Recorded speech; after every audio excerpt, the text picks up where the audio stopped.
నమస్తే, welcome to Telugu news. నేను గోపికృష్ణ. మనతో అడ్వకేట్ రజనీ గారు మాత్రమే కాదు, జనసేన అధికార ప్రతినిధి వారు మనతో ఉన్నారు. ఆహ్వానిద్దాం. రజనీ గారు నమస్కారం. నమస్తే అండి. వెల్కమ్ అండి. నిన్న జరిగిన అయోధ్యలో జరిగిన ప్రాణప్రతిష్ఠ కార్యక్రమం దేశంలో ప్రపంచవ్యాప్తంగా చర్చనీయాంశమైంది. అఫ్కోర్స్ మన దేశంలో ప్రత్యేకంగా దానికి ఉన్నటువంటి ప్రాధాన్యత వేరు. చంద్రబాబు, పవన్ కళ్యాణ్ అంత ప్రాధాన్యత ఇచ్చి ఆహ్వానం వచ్చిందే తడవుగా అయోధ్యకు వెళ్ళిపోయి ఆ కార్యక్రమంలో పాల్గొనడం. జగన్మోహన్ రెడ్డి అసలు ఆహ్వానం వచ్చిందో లేదో తెలియదు, ఆయన వెళ్ళలేదు. అక్కడికి వెళ్ళి వీళ్ళేదో పొత్తుల గురించి మాట్లాడతారు, అయోధ్య సాక్షిగా, రాముడి సాక్షిగా.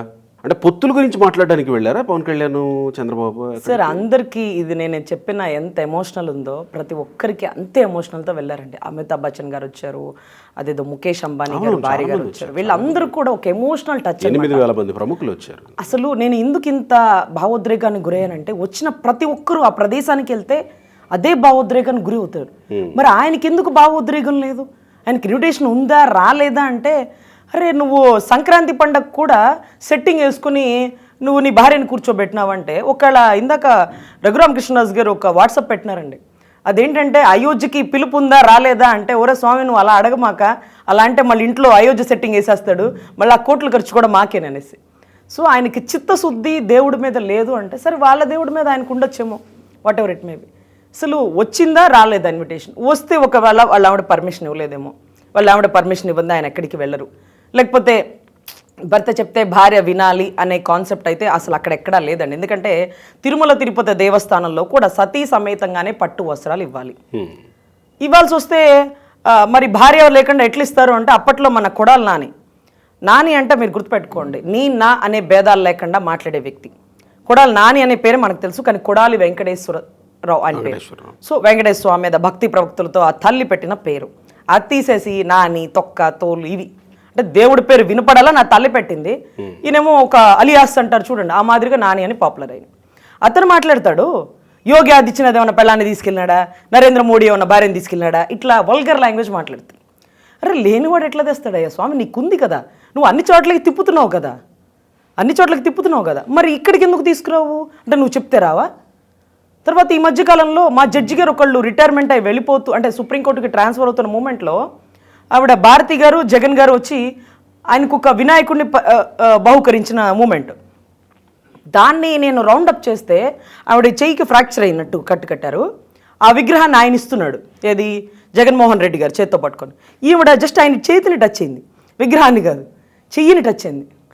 అంటే విగ్రహాన్ని తాకడం ఇష్టం లేక ఈ చేతులు నొప్పులు పెట్టుకున్నారా? ఒంటిమిట్ట రామాలయానికి అడుగు పెట్టాల్సి వస్తే నా కాలు బెనికింది, నేను హాస్పిటల్లో ఉన్నానని తెల్లారే చిలకరూపేట మహాసభలో ర్యాలీలు చేసి అనర్గళంగా మైకుతో మాట్లాడాడే. అంటే మా దేవుడు అంటే నీకు చిత్తశుద్ధి లేదా? గుళ్ళకి రావడం నీకు ఇష్టం లేదా? Your a Hindu or Christian. నువ్వు క్రిస్టియన్ అయితే నీ క్రిస్టియన్ ధర్మాన్ని పాటించు, కాదనట్లేదు. నువ్వు క్రిస్టియన్గానూ ఉండలేవు పూర్తిగా. క్రిస్టియన్ అంటే భారతమ్మ క్రిస్టియన్, ఆవిడెప్పుడు ఆ రూల్స్ బ్రేక్ చేసి ఎక్కడికి రాదు. చెప్పారుగా ఆమె విమలమ్మ ఎవరో ఉన్నారు కదా, జగన్ మేనత్త, చాలా క్లియర్గా చెప్పారు, జగన్ కంటే భారతి ఎక్కువ ప్రార్థన చేస్తుందని చెప్పారు కదా. అఫ్కోర్స్ ప్రార్థన చేస్తే దేని స్టాండ్. ఇప్పుడు యోగి ఆదిత్యనాథ్ ఓట్లు పడతాయి అంటే చర్చికి వెళ్ళి ప్రార్థన చేస్తాడా అండి? చేయడు కదా. ఆయన స్టాండ్లో ఆయన ఉన్నాడు కదా. ఇతను కూడా అలాగే ఉండాలా, అటా ఇటా. ఇప్పుడు యోగి ఆదిత్యనాథ్ హిందువులు ఓట్లు వేస్తేనే గెలిచాడా? క్రిస్టియానిటీ ముస్లిం ఓట్లు వేస్తే కూడా గెలిచాడు కదా. సో నీకు మళ్ళీ ముఖ్యమంత్రి అవ్వాలంటే నువ్వు మా చర్చికి రావాలంటే రాడు. ఎవరి స్టాండ్ వాళ్ళకు ఉంటుంది సార్. ఇప్పుడు నాకేదో పదవి ఇస్తానని నువ్వు కన్వర్ట్ అయిపో అంటే నేను ఎలా కన్వర్ట్ అవుతా? నా ధర్మం అది. అలానే క్రిస్టియానిటీని దగ్గర తీస్తాను, ముస్లిమ్స్ని దగ్గర తీస్తాను, అలానే మతం మారితేనే గొప్పతనము అంటే అలా కాదు. నీ మతంలో నువ్వు ఉండి పక్క మతాన్ని గౌరవించాలి. నువ్వు ఒక క్రిస్టియన్ అయి ఉండి మా గుడి దేవాదాయానికి ఎక్కుతున్నావు, తిరుమల తిరుపతి దేవస్థానానికి డిక్లరేషన్ లేకుండా అబ్దుల్ కలాం లాంటి వాడే రాలేదు. అంతకు మించిన పోటు గడివా నువ్వు? ఏ డిక్లరేషన్ ఫామ్ మీద సంతకం పెట్టాడు, ఒక్కడే సింగిల్గా వచ్చేస్తాడు. అరే రాముడు యజ్ఞానికే సీతలైందే రాముడు పనికిరాడంటే బంగారు సీతను పక్కన కూర్చోబెట్టి యజ్ఞం చేసిన పరిస్థితులు ఉన్నాయి మన చరిత్ర. ఈ రోజుకి రాష్ట్రానికి కర్మ ఏంట్రా అంటే ఆయన సింగిల్గా వస్తున్నాడు, అది అపచారం కదా. గర్భగుడిలోకి శ్రీశైలానికి ఒకసారి మా హస్బెండ్కి కుదరలేదని మేము నా పాప వెళ్తే 1000 కాదు 5000 కడతానన్నా శివుణ్ణి తాకడానికి లేదమ్మా, మీరు ఆ దూరం నుంచే వెళ్ళండి, మీ హస్బెండ్ పైన చొక్కా తీసేసి పంచిలా కట్టుకొని లోపలికి వస్తేనే సతీ సమేతంగా అన్నారు. వాళ్ళకి కొన్ని రూల్స్ ఉంటాయి. మేడం గారు పలానా హైకోర్టు ఎవరైనా సరే అలా అడగకూడదు సార్, ఆయన చెప్పిన రూల్ ప్రకారం వెళ్దామని గుడి దగ్గరికి వెళ్ళి మేము అలాగా దర్శనం చేసుకొని వచ్చేసాం. అంటే మా రూల్స్ని మేమే పాటిస్తున్నాం, మరి నువ్వెందుకు పాటించావు? అది కరెక్ట్ కాదు సార్. రూల్స్ని బ్రీచ్ చేయడం అనేది అపశకునం. అంటే ఈ మధ్య కాలంలో ఈ మధ్య షర్మిల వచ్చి నువ్వు క్రిస్టియన్వి కదా ఎందుకు స్పందించలేదు అని అడిగిన, అంతకుముందు విమల గారు జగన్మోహన్ రెడ్డిని భారతి గురించి మాట్లాడిన, ఇవన్నీ జగన్ క్రిస్టియన్, ఆయన క్రిస్టియనే, జగన్మోహన్ రెడ్డి క్రైస్తవుడు అనే విషయాన్ని ఇంకాస్త బలంగా లోపలికి తీసుకెళ్లే ప్రయత్నం ఏదో జరుగుతుందనే కొన్ని అనుమానాలు కూడా వ్యక్తం అవుతున్నాయి కదా. అఫ్ కోర్స్ సార్, ఈ మధ్యకాలంలో ఒక అతను స్టేజ్ మీద కూడా చెప్పాడు, ఒక క్రిస్టియాలిటీ ఉన్న వ్యక్తి ముఖ్యమంత్రి అవ్వాలి. ఎవరు? ద్వారపూడి చంద్రశేఖర్ రెడ్డి గారు. మరి చూడండి, ఇప్పుడు వాళ్ళు అది అని ఒప్పుకున్నాక మా గుడి ఎక్కుతున్నప్పుడు మా రూల్స్ ని పాటించకపోతే మేము ఎలా సో ఇంకా క్లియర్ గా జగన్మోహన్ రెడ్డి అందుకే వెళ్ళలేదేమో అయోధ్యకు కూడా అని అనుకోవచ్చు కదా, ఒకవేళ ఆహ్వానం వచ్చినా గానీ. ఆహ్వానం వచ్చినా అసలు వెళ్ళలేదు, ఇంకా కూడా రూల్స్ ని విరుద్ధం చేస్తే క్రిస్టియాలిటీ వాళ్ళు ఊరుకోరు సార్. వాళ్ళు ఇప్పుడు వాళ్ళు ఏదైనా క్రిస్మస్ కి భోజనం బిర్యానీ పంపిస్తే మేము తింటాం, మేము తిరుపతి వెళ్ళి లడ్డు పంపిస్తే వాళ్ళు తీసుకోరు, వాళ్ళ పద్ధతి వాళ్ళది. మనం ఆచారాల గురించి మనం ఇక్కడ అలా చెప్పేది వినండి. అంటే అంత స్టాండ్ లో వాళ్ళు ఉంటున్నప్పుడు అలా మనం ఇచ్చిన ప్రసాదం తినలేదని వాళ్ళని దూరం పెట్టాం, అరే అది వాళ్ళ ఇష్టం వాళ్ళదని మళ్ళీ మన దగ్గర పిలుచుకుంటాం, కలిసి మాట్లాడతాం. ఇప్పుడు దీంట్లో కూడా అయోధ్యకి వెళ్ళడం వల్ల ఈ క్రిస్టియాలిటీ వాళ్ళకి అపవిత్రం జరిగిపోయినట్టే. బొట్టు పెట్టుకున్నా అలాంటిది ఇంకా చివరి వరకు నేను క్రిస్టియన్ అంటూ జనాల్లోకి తీసుకెళ్తున్నప్పుడు ఇంకా కూడా ఓట్ల కోసం, హిందువుల ఓట్ల కోసం అయోధ్యకు వెళ్తున్నాడరా అతనేం క్రిస్టియన్ అని చర్చలో చెప్పుకోరా? సో ఇక్కడ ఎవరో ఒకళ్ళని నమ్ముకోవాలి, అటా ఇటా అనే పరిస్థితికి వచ్చింది ఈరోజు. సో ఖచ్చితంగా జగన్మోహన్ రెడ్డి రాకపోవడానికి కారణాలు ఇవి అయి ఉండొచ్చు గాక, పవన్ కళ్యాణ్ చంద్రబాబు మోడీ ప్రాపకం కోసమో లేకపోతే మోడీ ఆహ్వానం వచ్చింది కాబట్టి వెళితే పుత్తుల విషయంలో కలిసి వస్తుందనో ఇందుకు వెళ్ళారేమో అనే చర్చ జరగడాన్ని ఎట్లా చూస్తారు సార్? అసలు ఆ టైంలో ఆ దేవుణ్ణి చూస్తే ఒక శుభ సూచకం సార్. ముఖేష్ అంబానీనో అమితాబ్ బచ్చనో సీట్ కోసం వెళ్తారా? లేదు కదా.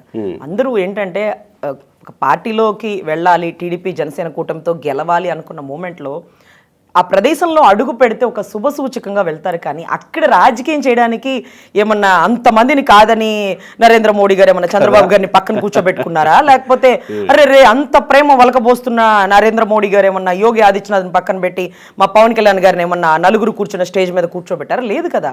అందరూ బార్కెట్ల అవతల నుంచొని హాయిలు బాయిలు చెప్పుకున్నారు. చిరంజీవి గారి పక్కనే చంద్రబాబు గారు నుంచున్నారు, ఆయనకి దరిదాపుల్లోనే పవన్ కళ్యాణ్ గారు నుంచున్నారు. అందరూ బార్కెట్కి అవతలే. లోపల నుంచి ఉంది ఎవరండి? యోగి ఆదిత్యనాథ్ గారు నుంచున్నారు.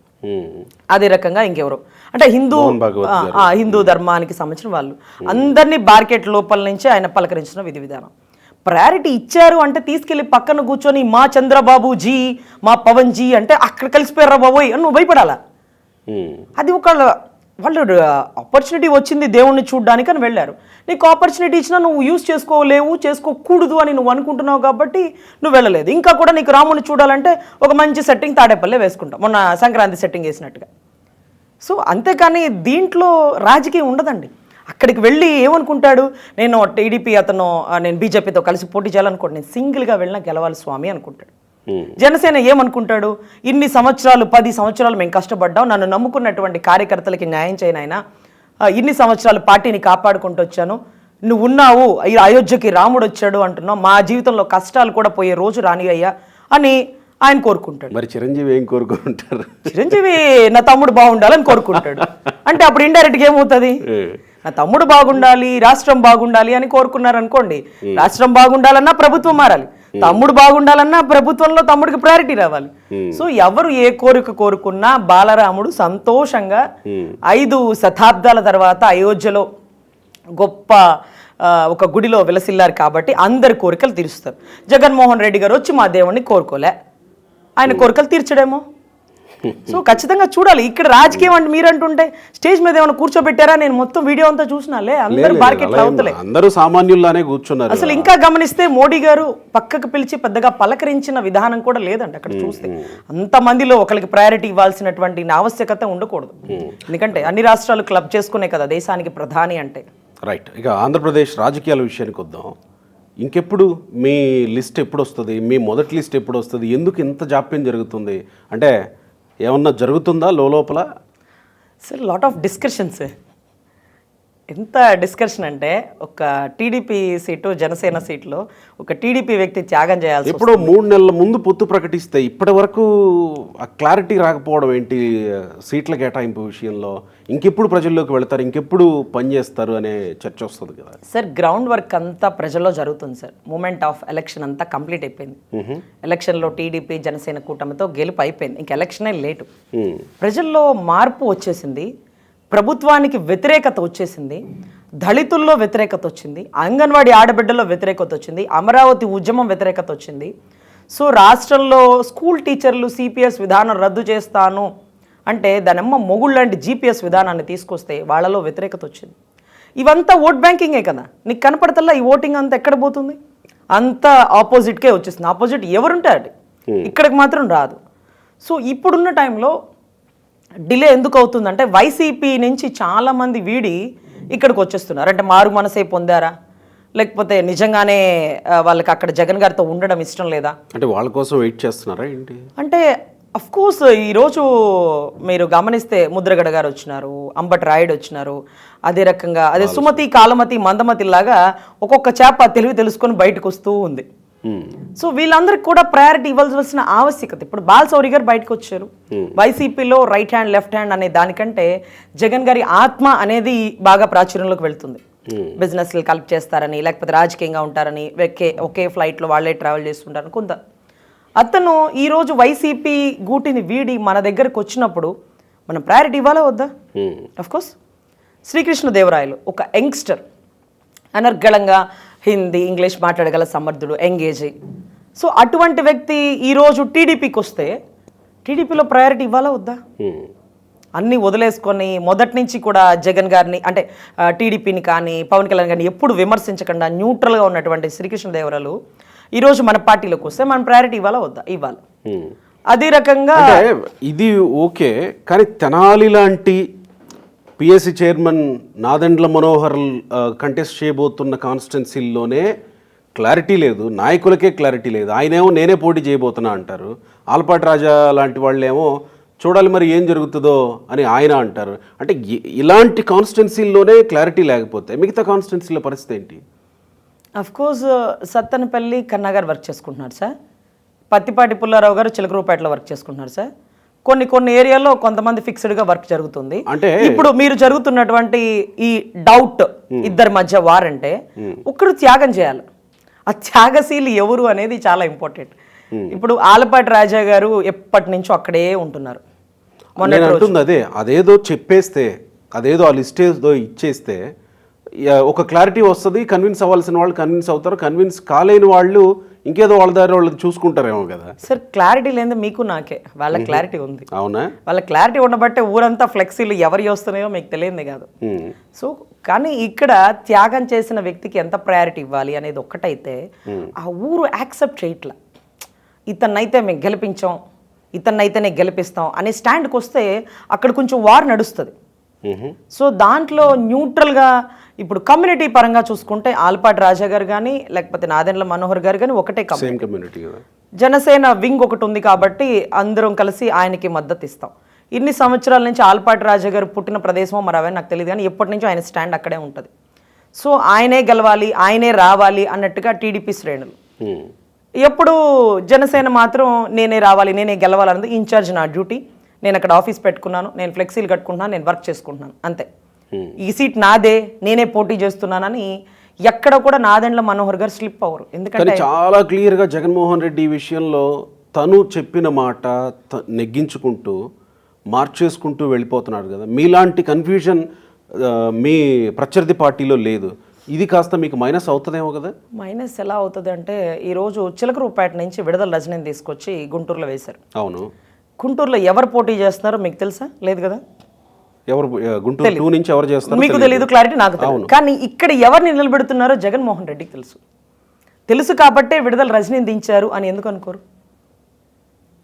అదొక టాస్క్ అనమాట. అతను ఎవరిని నుంచో పెడుతున్నాడో అవతల మనం టీడీపీ శ్రేణులు జనసేన కూటమిలో ఒక వ్యూహం అనుకొని ఒక పర్సన్ని మనం సెలెక్ట్ చేసుకుని అక్కడ పెడితే దానికి ఆపోజిట్గా ఇంకొక పర్సన్ని వాళ్ళు నిలబెడతారు. ఎందుకంటే ఇంటెలిజెన్స్ వర్గం ఉంటుంది. ఇంటెలిజెన్స్ వర్గం సార్ ఇక్కడ బాబు గారు ఆ లేడీ నుంచో పెట్టాలనుకుంటున్నారని ఆవిడకి ధీట అయితే ఈవిడే కరెక్ట్, లేకపోతే ఇక్కడ నాదెండ్ల మనోహర్ గారిని ఉంచోబెట్టాలనుకుంటున్నారు కన్ఫామ్. సో నాదెండ్ల మనోహర్ గారికి ఇతనే కరెక్ట్, ఆల్పాటి రాజా గారికి పలానా ఏరియాలో ఎంపీ సీట్ ఇస్తున్నారు, లేకపోతే ఆల్పాటి రాజా గారికి ఇంకో దగ్గర కన్వర్ట్ చేస్తున్నారు. ఆల్పాటి రాజా గారు బాబు గారు చెప్తే వింటారేమో ఆ టైంకి న్యూట్రల్గా. సో అక్కడ వాళ్ళ మధ్య ఒకటి నడుస్తుంది సార్ అంటూ ఇదంతా ఇంటెలిజెన్స్ వర్గాలు ఇస్తారు. మనం అనుకుంటాం ఇంకా అవ్వలేదని. ఆల్రెడీ వాళ్ళ గ్రౌండ్ వర్క్ అయిపోయింది. ఆదిమూల సురేష్ గారు ఎర్రగొండపాలెంలో చొక్కాలు ఇప్పుకొని అదేంటి దళితులకు అన్యాయం జరిగిందని కొట్టుకొని ఒక చదువుకున్న వ్యక్తి, ఒక మినిస్ట్రీ స్థాయిలో ఉన్న వ్యక్తి ఎర్రగొండపాలెం ఆపి కొండేపి కిందకు వచ్చాడు. కొండేపిలో ఆ మూమెంట్లోనే తెలుగుదేశం గెలిచింది. ఇక్కడికి ఎందుకు వేసాడు ఎవరికి అర్థం కాదు. అదొక పెద్ద వ్యూహం. అది వదిలేసి విడుదల రజనీ వచ్చిన ఏరియా విచ్చలవిడిగా గాలి వీసినప్పుడు కూడా అక్కడ పాపం ఒక వైశాస్ అతన్ని గెలిపించినటువంటి తరుణం కదా. ఎంపీ ఆయనే గెలిచారు, ఎమ్మెల్యే వాళ్ళే గెలిచారు. మరి ఈ మూమెంట్లో రజనీని తీసుకొస్తే ఓడిపోతారా? రజనీ కాదు జగన్ వచ్చినా సరే అక్కడ టీడీపీ దమ్ అంతే ఉంది, జనసేన కలిసింది కాబట్టి ఇంకా గ్రౌండ్ వర్క్ ఎక్కువ అవుతుంది. మరి ఎందుకు ఇక్కడికి వస్తున్నారు? ఇక్కడ ఎంపీని ఎవరి నుంచో పెడతారో పెద్ద టాస్క్. వీళ్ళు ఎవరి నుంచో పెడతారో చూసి వాళ్ళకి ధీటుగా ఇంకొకరి నుంచో పెట్టాల్సి వస్తుంది. అంటే ఒక్క మాట, ఇక్కడ విడుదల రజనీని దించారు గుంటూరు టీ నుంచి అని అంటే జగన్మోహన్ రెడ్డికి ఆల్రెడీ క్లారిటీ ఉందంటే, ఇటువైపు రెండు పార్టీల సమన్వయంలో ఒక బీసీ మహిళని ఏమైనా నిలబెట్టబోతున్నారా, లేకపోతే ఇంకేదన్నా ప్రయోగం ఇటువైపు నుంచి జరుగుతుందా? అఫ్కోర్స్ మీ పార్టీల వైపు నుంచి. ఎస్ సార్, అఫ్కోర్స్ మొన్నటి రోజు ఒక కాపు ఐక్య వేదిక అని విజ్ఞాన మందిర్లో జరిగింది సార్. దాంట్లో ఖచ్చితంగా జనసేనలో గుంటూరులో కాపులకి ప్రయారిటీ ఇవ్వాల్సిందే, రాష్ట్రంలో కూడా కాపులకి ప్రయారిటీ ఇవ్వాల్సిందే అనేది ఒక టాస్క్ అయితే, గుంటూరులో జనసేనలో ఒక కాపు సీటు కావాల్సిందే అన్నారు. సో కాపు సీట్ అంటూ ఒకటి వచ్చిందనుకోండి, అది లేడీనా జంట మనకు ఐడియా లేకపోయినా ఒక కాపు వచ్చిందనుకోండి, ఇప్పుడు అవసరమైన చోట నేను బీసీ అంటది. హస్బెండ్ కాపు కాబట్టి మొన్నటి రోజు అయితే వింత సార్. అదేంటది ఏదైతే మన రంగగారి విగ్రహం ఆవిష్కరణకు వచ్చారు, ఇలాగే యూనిఫామ్తో నా పక్కన ఆవిడ కూర్చున్నారు. మన ఇంటి అమ్మాయి అని భావించి నన్ను పిలిచినందుకు ధన్యవాదాలు అని చెప్పింది. ఊరు నాయన వేసేసింది రా బిస్కెట్ మా వాళ్ళకి అనుకున్నా. అంటే అక్కడ ఏమనిపిస్తుందంటే అది తెలుసు ఏదో గురిపెట్టి కొట్టాడు జగన్, ఇక్కడ కావాలనే దించాడు నాకు అర్థమైంది. కానీ ఇంత గొప్పగా కాపుల్ని అట్రాక్ట్ చేయడానికి మన ఇంటి అమ్మాయి అంటే మనం చేసుకున్న అమ్మాయికి ఎక్కువ ప్రయారిటీ ఇవ్వాలి, అంతే కదా. సో అది తర్వాత నేను మాట్లాడాను, ఆవిడ మాట్లాడారు, ఆవిడ పక్కనే కూర్చున్నాము. ఆవిడ డబ్బు, ఆవిడ మినిస్ట్రీ హోదా, ఆవిడ దమ్ము ధైర్యం వీటన్నిటి ముందు మనం ఎక్కడ నిలబడతాంలే, అంటే ఇక్కడ కమ్యూనిటీ వైజ్ కానీ ఇంకెక్కడ నిలబడతాంలే అనుకున్నాం. ఆవిడ మాట్లాడినప్పుడు ఎంతమంది రియాక్ట్ అయ్యారు, నేను మాట్లాడినప్పుడు ఎంత రెస్పాన్స్ వచ్చింది కమ్యూనిటీ నుంచి కానీ టీడీపీ నుంచి కానీ జనసేన నుంచి కానీ అనేది చూసాం. అంటే ఇక్కడ డబ్బు బలం మినిస్ట్రీ బలం తీసి పక్కన పెట్టేస్తే వాళ్ళ మనసు గెలుచుకోవడం ఇంపార్టెంట్. చిలకలూరుపేట మనసు గెలుచుకుంటే ఆ కోట దాటి బయటికి వచ్చి ఉండేదే కాదు. స్థానబలం ఉన్నవాడు ఎక్కడున్నాడు అక్కడే ఎంపిక అవుతాడు. ఒక 2-3 సార్లు ఒకే చోట ఎమ్మెల్యేగా అయిన వాళ్ళని మీరు చూడలే, అక్కడ స్థానబలం ఉంటుంది. ఇప్పుడు ఆవిడ నాన్ లోకల్, నేను లోకల్. ఆవిడ మన ఇంటి ఆడబిడ్డ అని పిలిచినందుకు నేను మనమ్మాయినే. సో అక్కడ ఎలా అవుతుందంటే న్యూట్రల్గా ఆవిడ ధన బలం, ఆవిడ మినిస్ట్రీ బలం, లేకపోతే ఆవిడ మెయింటెనెన్స్, ఆవిడ అద్దిరిపోయే ఫ్లెక్సీలు. ఆశ్చర్యం ఏంటంటే ఆవిడ ముందుగానే ఎందుకు పిలిచారు అంటే క్రిస్మస్కి ఒక పెద్ద ఫ్లెక్సీలు ఏం చేసింది ఊరంతా క్రిస్మస్ శుభాకాంక్షలని. జనవరి 1కి ముందుగానే జనవరి 1 శుభాకాంక్షలు, సంక్రాంతికి ఇంకే పండుగ వస్తుందిరా బాబాయ్ ఊరంతా ఫ్లెక్సీలు ఏమో చూడలేక చచ్చిపోతున్నాం అనుకున్నాం. సో అలాగా జనాల్లో రీచ్ అవ్వాలన్న తపన. సో జగన్ ఆడే గేమ్లో ఏ పావును ఎక్కడి నుంచి కదుపుతాడో ఆచి తూచి అడుగు వేస్తాడు. మరి ఎవరు అలాంటి వ్యక్తిని ఢీకొట్టగలిగిన కాపు మహిళలా, బీసీ మహిళలా, పోనీ మహిళలా లేకపోతే పురుషులా, ఎవరు గుంటూరు టీ నుంచి ఢీకొట్టగలిగిన వాళ్ళు? అఫ్ కోర్స్ అది ఒక పెద్ద టాస్కేనండి. కానీ మహిళల మీద ఒక జంట నుంచున్నారంటే అది ఎక్కడో రేరు. మహిళ మీద మహిళలనే నుంచోబెడతారు, ఎందుకంటే ఈక్వల్ టు ప్రయారిటీ ఇవ్వాలి కాబట్టి. చెప్పలేము ఆపర్చునిటీ ఎవరికి వస్తుందో. ఆపర్చునిటీ వచ్చాక వీళ్ళకి ఆపర్చునిటీ వచ్చిందని ఆశ్చర్యపోయే తరుణం వస్తుంది. ఎందుకంటే ఈసారి చంద్రబాబు గారు ఎలక్షన్స్లో డబ్బుకి అంతగా ప్రయారిటీ ఇవ్వట్లేదండి. ఎందుకంటే బాగా డబ్బున్న వాడిని తీసుకొచ్చి మద్దాల గిరిని కూర్చోబెట్టి ఒక వ్యాపారస్తుని కూర్చోబెడితే వాడు వ్యాపారాల మీద దెబ్బ కొడతాడేమోనని వైసీపీలో జాయిన్ అయిపోయాడు. అదే టీడీపీలో ఉండుంటే ఈసారి కూడా ఆ సీట్ అతనికే వచ్చుండేది. ఈరోజు కేసినేని నాని గారు ఉన్నారు, చివరాఖరిలో అలా చేయి విడిచేస్తారు. సో ఇటువంటి అప్పుడు ఏంట్రా వీళ్ళ బలం అంటే వీళ్ళ దగ్గర డబ్బు ఉంది, వీళ్ళ దగ్గర పొగురు, గెలిచానన్న పొగురు, నన్ను ఎవరేం చేస్తారులే అనే పొగురు ఉంది. ఇక్కడ ఏం కావాలంటే ఓర్పు, ఓపిక. గుంటూరు టూ నుంచి మీరెందుకు టికెట్ ఆశించకూడదు సార్? ముఖ్యంగా ఏదైతే టికెట్ ఆశించకూడదు అనే దానికంటే మన అవసరం పార్టీకి ఉంది, నేను ఆ పని చేయగలుగుతాను, ఈ అమ్మాయి వల్ల అయితే సాధ్యం అవుతుంది అనర్గళమైన గొంతుతో, నిరాడంబరంతో, నిజాయితీతో, డబ్బున్న మినిస్ట్రీ హోదాలో ఉన్న విడుదల రజనీని ఈ అమ్మాయి ఎదుర్కొంటుంది. ఈ అమ్మాయికి కుల బలం ఉంది, జనసైన్య బలం ఉంది, రాజధాని రైతుల సపోర్ట్ ఉంది, దళితులు అంటే ఈ అమ్మాయికి చాలా ఎఫెక్షన్. సో న్యాయబద్ధంగా పనిచేస్తుంది, ఒక మంచి నాలెడ్జ్ గల అమ్మాయి అని అధిష్టానం భావిస్తే, దానికి టీడీపీ సహకరిస్తే ఖచ్చితంగా మీరు ఆశ నెరవేరుతుంది. బట్ ఎనీవే, ఎవరికి సీట్ ఇచ్చినా పనిచేస్తాను, నాకే సీట్ ఇచ్చినా పనిచేస్తాను, విడుదల రజనీకి డిపాజిట్ రాకుండా చేస్తాను సార్. ఆ ఏరియా వాళ్ళందరూ నాకు ఎలాంటి వాళ్ళో నాకు నోటెడ్. టీడీపీ నుంచి నాకు కూడా మంచి ఆదరాభిమానం ఉంది. జనసేనలో నాకు ఇచ్చిన ప్రయారిటీ, కళ్యాణ్ గారు ఇచ్చిన ప్రయారిటీ వల్ల నిజంగా నా అదృష్టం అని భావిస్తా. ఈ రెండిటి బలంతో గుంటూరులో ఏ ధైర్యంతో వచ్చిందో రజనీ లోకల్ అనే ఒక స్టాండ్తో డిపాజిట్ కూడా రానికుండా ఎవరిని నుంచోబెట్టినా local Rajini, non local Rajini, yeah of course, ఎక్కడి నుంచో వచ్చి ఇక్కడ దమ్ము ధైర్యం చూపించడానికి ఎలా సార్? అక్కడ గెలిచిందంటే విడుదల గోపి అన్న ఉన్నాడు, కమ్యూనిటీ బలం ఉంటుంది అన్న, మా కాపు కమ్యూనిటీ కాబట్టి కొంత సర్కిల్ మెయింటైన్ చేసుకొని వస్తాడు. అక్కడ కూడా ఆవిడ గెలవడానికి కేవలం కాపు బలం ఎక్కువ అండి, కాపు బలం ఎక్కువ. కాకపోతే విపరీతమైన డబ్బు ఖర్చు పెట్టిందని చాలామంది అంటారు. కానీ చాలామంది ఏంటంటే ఎవరైతే వచ్చిన ఫండ్సే ఖర్చు పెట్టింది, ఒక్క రూపాయి కూడా తీయలేదు. చిలుకూరుపేటలో విడుదల రజనీ ఏం చేసిందంటే 3 అంతస్తులు 4 అంతస్తులు ఒక ఇల్లు కట్టుకుని తప్ప ఆ చిలుకూరుపేట వాళ్ళకి ఏమీ చేయలేదు. అక్కడ మళ్ళీ స్థానబలం జనబలం లేకే కదా పక్కకు వచ్చింది. అక్కడికి వెళ్తే ఓట్లు పడ్డం కాదు కదా, రాళ్ళేస్తారు. గడప గడపకి వెళ్ళినప్పుడు కూడా విమర్శలు వచ్చినాయని సజ్జల గారు ఆమెను ఇబ్బంది పెట్టడం ఇష్టం లేక గుంటూరుకి మార్చారు. కొత్త ప్లేస్ కదా, ఏదో ఉద్ధరించేస్తానని ఒకటి. నిన్న మీరు చూసుంటే ఆ విడుదల రజనీ పార్టీ కార్యాలయం మీద రాళ్ళేసి ధ్వంసం చేశారన్నారు. అసలు ఎంత ఆశ్చర్యం అంటే, మెయిన్ రోడ్లో ఉండే మంగళగిరి కార్యాలయం ధ్వంసం చేసి పగలగొట్టినా కానీ తెలుగుదేశం కార్యకర్తలు డిసిప్లైన్గా ఉన్నారు. చంద్రబాబు గారిని అరెస్ట్ చేసి తీసుకెళ్తున్న మూమెంట్లో కూడా తెలుగుదేశం కార్యకర్తలు ఒక్క రాయేసి ఏ పోలీస్ విభాగాలను ఇబ్బంది పెట్టింది లేదు. అంత డిసిప్లైన్గా ఉన్నటువంటి తెలుగుదేశం కార్యకర్తల మీద విడుదల రజనీ ఎక్కడి నుంచో ఇక్కడికి వచ్చి నిందలేస్తే వాళ్ళు ఊరుకుంటారా అండి? డిసిప్లైన్ అంటే టీడీపీ, టీడీపీ అంటే డిసిప్లైన్. అటువంటి దాంట్లో అసలు ఏదైతే ఎన్టీ రామారావు గారి విగ్రహం ఎదురుగా ఉన్నటువంటి ఆ పార్టీ కార్యాలయం అడుగడుగున సీసీ ఫుటేజ్ ఉంది. 4-5 రాళ్ళు తీసుకొచ్చి వేశారంట. కొట్టిన రాళ్ళు కూడా అక్కడే పడేశారు పాపం, ఎవడు గుర్తుగా తీసుకొని చూసుకోవడానికి. ఇదిగోండి ఈ రాళ్ళు వేశారంట. 4 రాళ్లతో అన్ని అద్దాలు పగిలిపోయినాయా? పోనీ ఈ గుంపుల్లో ఎవరు వచ్చారు? వీళ్ళ బలగాలు ఏమన్నా వచ్చారా? ఏమైంది అసలు ఆ విషయం? ఏం తేలింది చివరికి? ఏం తెలియదంటే, రోడ్డు మీద వెళ్తున్న భార్యాభర్తలు కూడా భార్యను అక్కడ దింపి భర్తను తీసుకెళ్లారు. ఎదురుగా ఉండేటటువంటి ఏదో రెస్టారెంట్ హోటల్ లాగా ఉంటే పాపం పిల్లలు చాలా మంది, ఒక 5-6 రూమ్ బుక్ చేసుకుంటే వాళ్ళందరినీ తీసుకొని వెళ్ళిపోయారు. ఇదేంట్రా బాబు ఇంతమంది పోగారు, వీళ్ళలో రాళ్ళు వేసింది 4 అయితే 40 మందిని 50 మందిని 100 మందిని తెస్తున్నారు ఏంటంటే, లేదు అనుమానితులు అంట. ఏమ్మా అనుమానితులు? మద్దాలగిరి వాళ్ళు వర్గం అయ్యేందుకు ఉండకూడదు? ఎందుకంటే ఆయనకి ఇవ్వాల్సిన సీటు వ్యతిరేకించడం అని కాదు సార్, అప్పిరెడ్డి గారు ఉంటారు వర్గం. ఆయన ఎప్పుడు ఎవరు వచ్చినా ఇక్కడ గెలవరు, ఎందుకనట్లా ఏమో మరి, ఎప్పుడు ఆయన హవానే నడుస్తూ ఉంటుంది.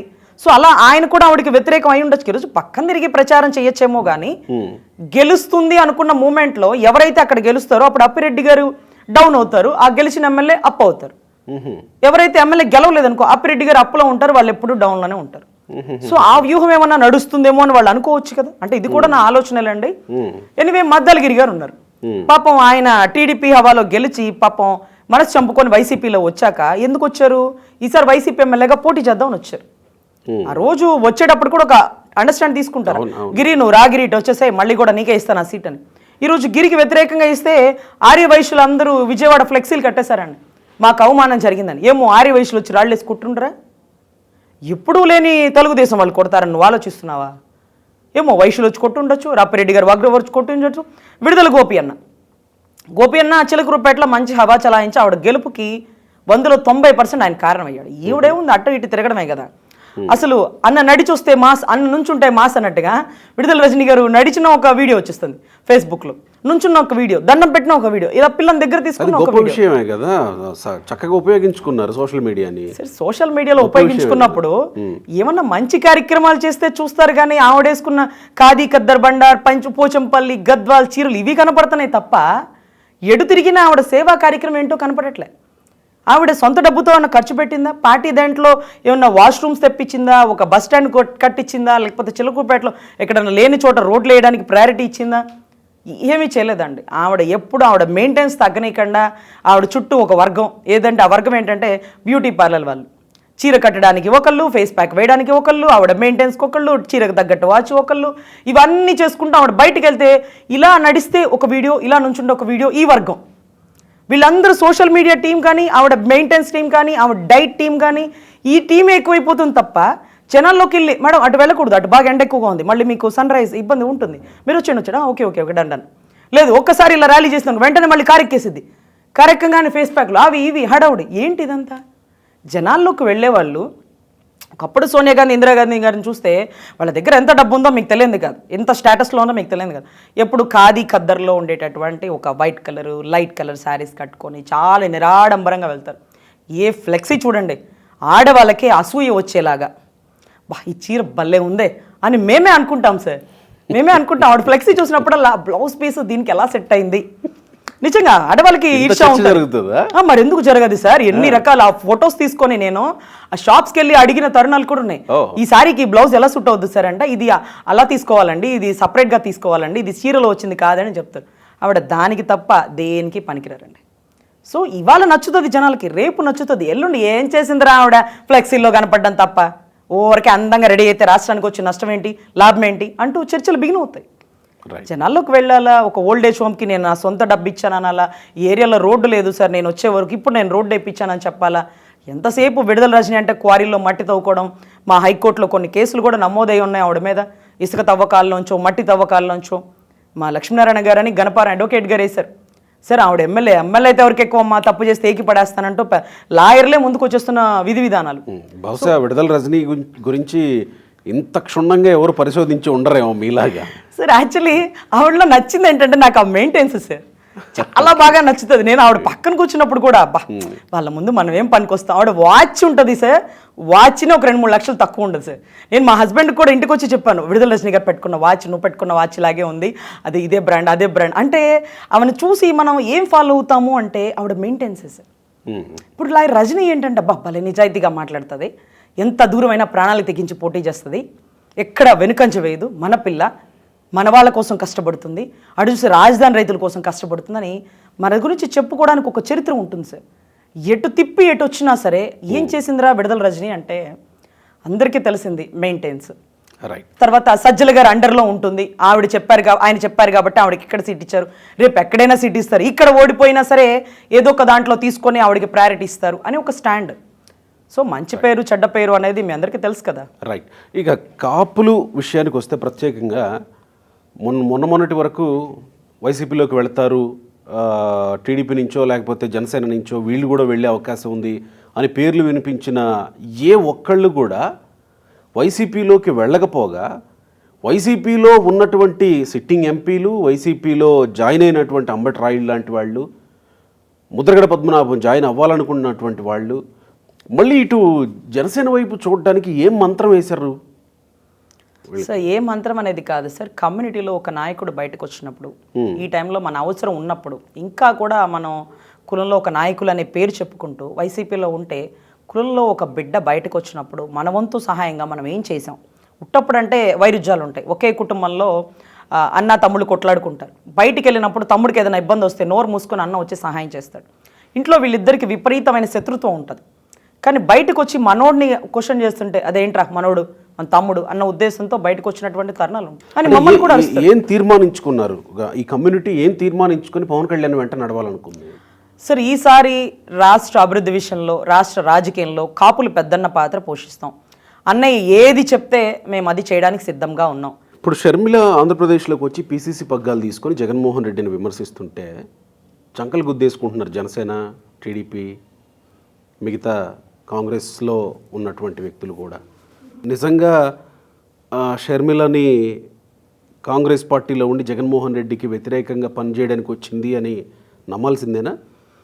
అఫ్కోర్స్ నాకెందుకో డౌట్ కొడుతుందండి, ఎందుకంటే నిన్నటి రోజు విజయవాడ వచ్చి ఆవిడ ప్రచారం చేస్తున్నప్పుడు మనం గమనిస్తే పవన్ కళ్యాణ్ గారు ప్రత్యేకించి మాట్లాడరు, కానీ బాబాయ్ ఎట్లా చనిపోయినాడ్రా అని అప్పుడప్పుడు మీటింగ్లో అంటుంటారు.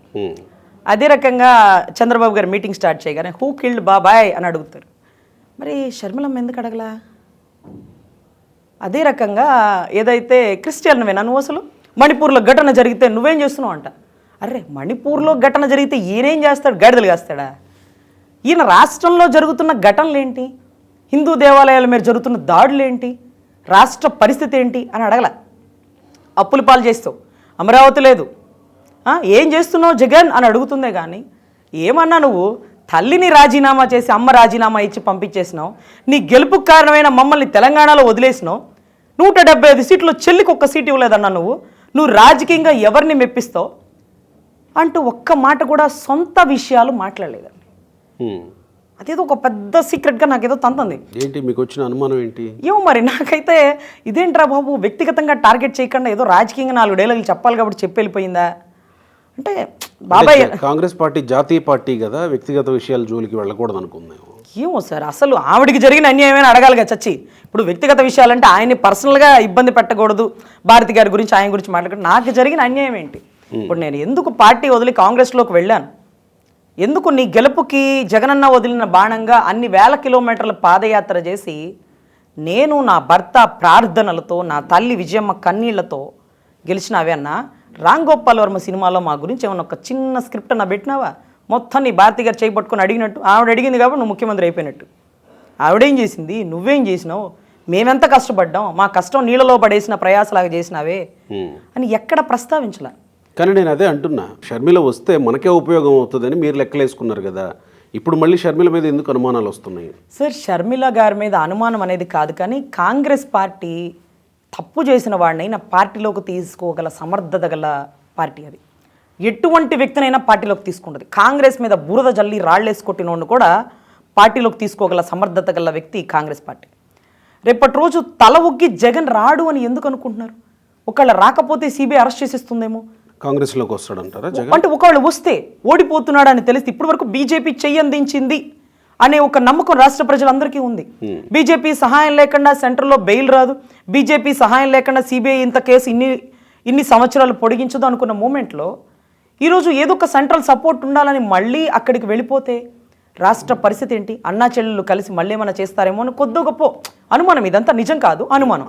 రజనీ గారు, మీరు అనుకున్నారా షర్మిల వచ్చి జగన్మోహన్ రెడ్డి మీద ఒకవేళ విమర్శ చేస్తే షర్మిల మీద ఇలాంటి ట్రోలింగ్ వైసీపీ నుంచి వస్తుంది అని అనుకున్నారా? ఈ 2-3 రోజుల నుంచి జరుగుతున్న ట్రోలింగ్ చూస్తున్నాం. చాలా ఆశ్చర్యం సార్. జన సైనికుల ఆడబిడ్డల మీద ట్రోలింగ్స్ వచ్చినాయి, తెలుగుదేశం కార్యకర్తల మీద ట్రోలింగ్స్ వచ్చినాయి, తల్లి భువనేశ్వరమ్మ గారి మీద కూడా కొడాల నాని గారు కానీ వల్లభనేని వంశీ గారు కానీ బహిరంగంగా క్షమాపణలు చెప్పేంత తప్పుడు మాటలు మాట్లాడారు. ఈరోజు పవన్ కళ్యాణ్ గారి భార్యల గురించి పుట్టిన పసిబిడ్డల్ని రేప్ చేసి పడేస్తామన్న బోరుగడ్డ అనిలు.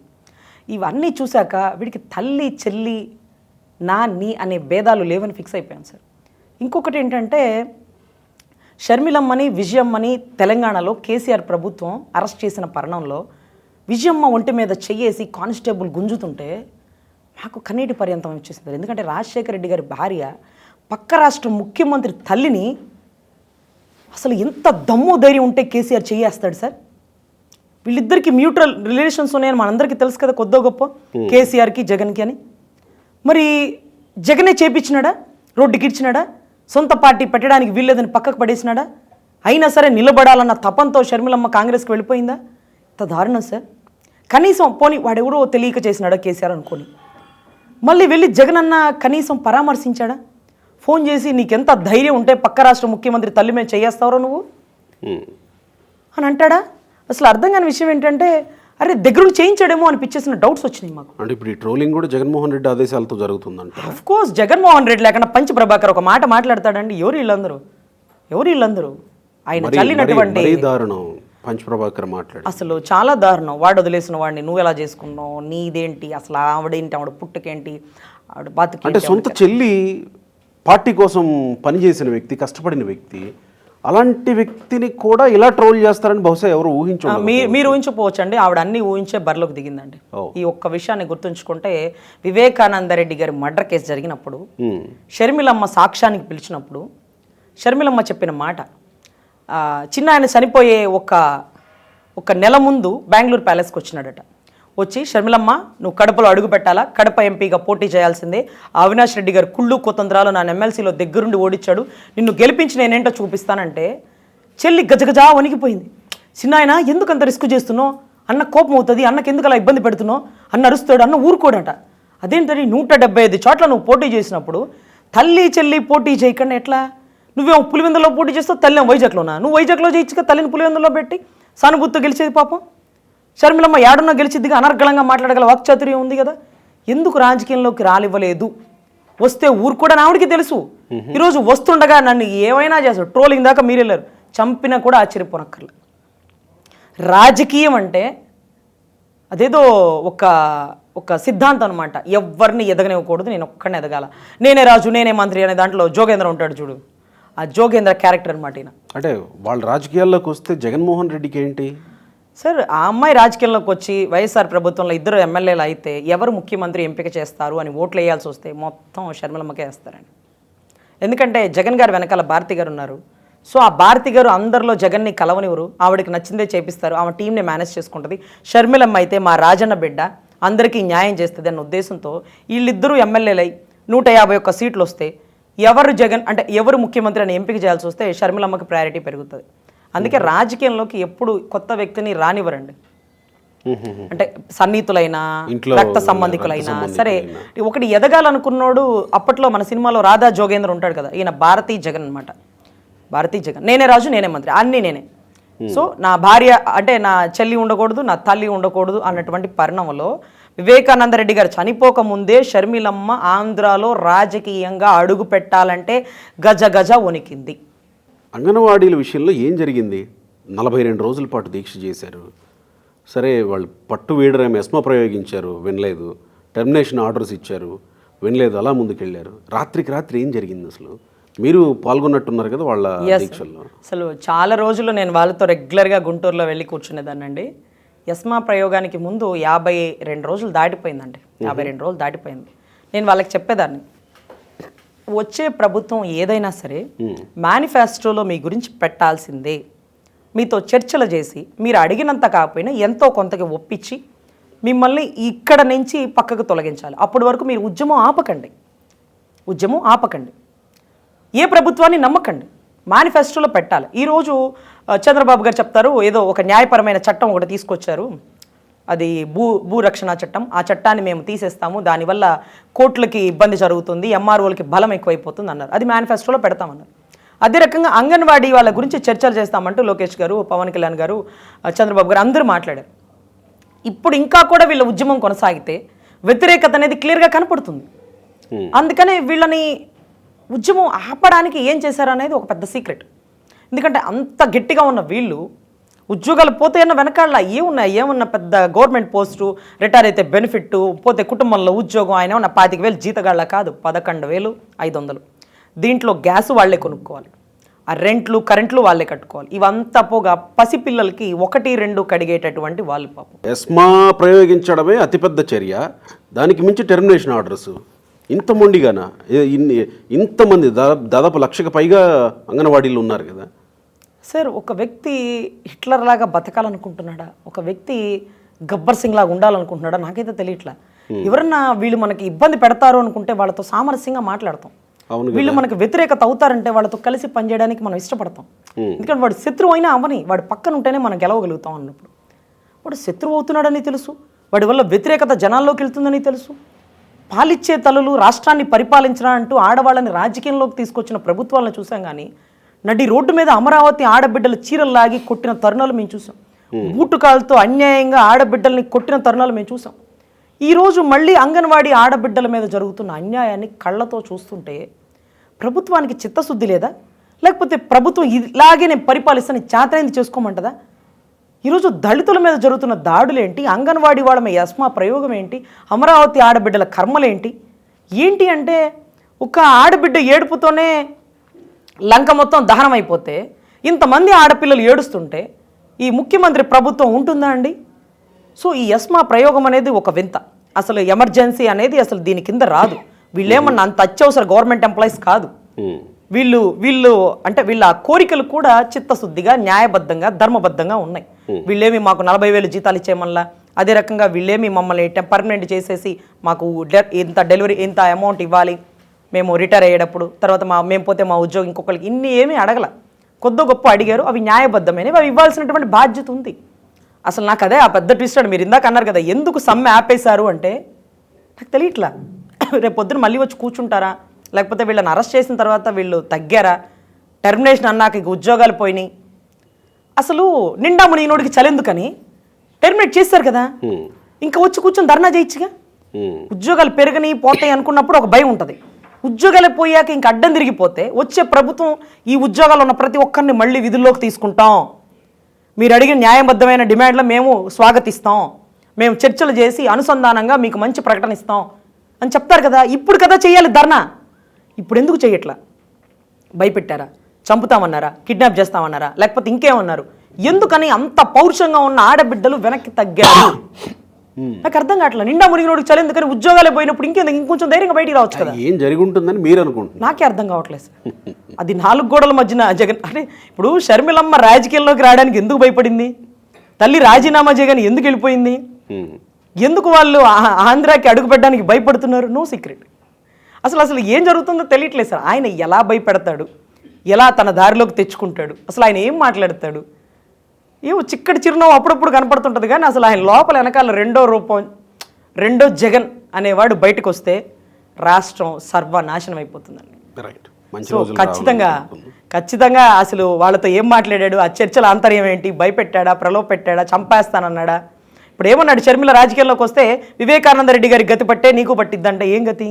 గొడ్డలతో వేశారు. ఏమైనా దేంతో వేస్తారు? అప్పుడు మా నాయకుడికి ఏమో కత్తిపోట్లు, వివేకానంద రెడ్డి గారికి ఏమో గొడ్డల పోట్లు, రేపు రానున్న కాలంలో షర్మిలమ్మకి వెన్నుపోట, రక్తపోట, గుండెపోట, ఏ పోట వచ్చింది చూడాలి. రైట్, మంచి రోజులు రావాలని కోరుకుంటున్నాను. నమస్తే. Thank you.